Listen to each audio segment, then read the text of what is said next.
So these are all buckets of spent mushroom substrate, meaning that the buckets have already been used to produce fruiting mushrooms and they are all done. The interesting thing about the spent mushroom substrate is that it's not useless. A lot of mushroom farms actually sell it to various farmers in the area, and they can use it as kind of organic compost. And so, you can't get much for it, maybe a few dollars for 10 pounds. But that's still not nothing. And, it cut costs a little bit, and you can probably even use it in your own garden. So that's what I'm doing now. I'm kind of shoveling the dirt to kind of prepare the soil, and then I'm gonna pour all of this compost all over it, and then kind of prepare the land for planting some tomatoes and zucchini and whatever else I plan on planting this season. And so, yeah, if we take a closer look at the mycelium at the top, you can see that it's covered every square inch of this bucket. So it's really interesting, and you can kind of see this bacterial growth or mold, this competing fungus at the top.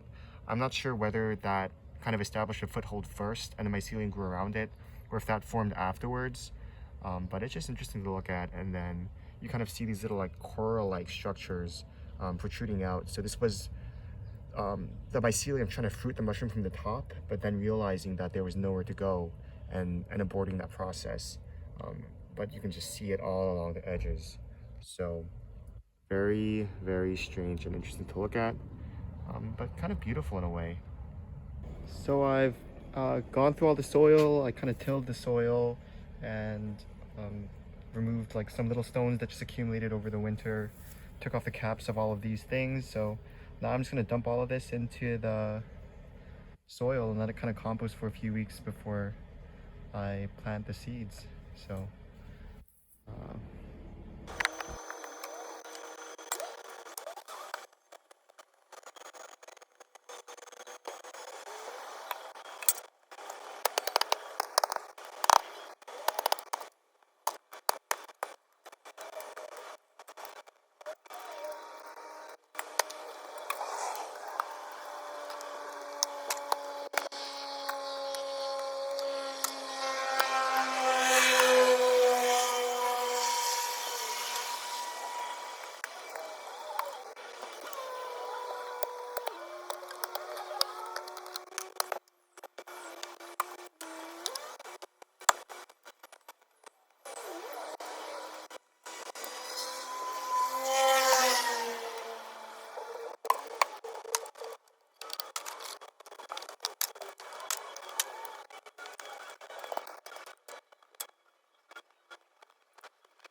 yeah, so this is it.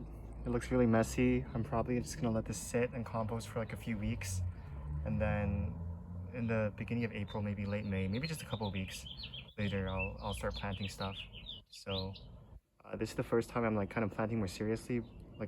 I've been planting zucchini and stuff for the past couple of years, but it never turned out well. So I'm gonna kind of closely monitor it this time and see what happens. And hopefully it gets a really big boost from the extra compost that I put in there.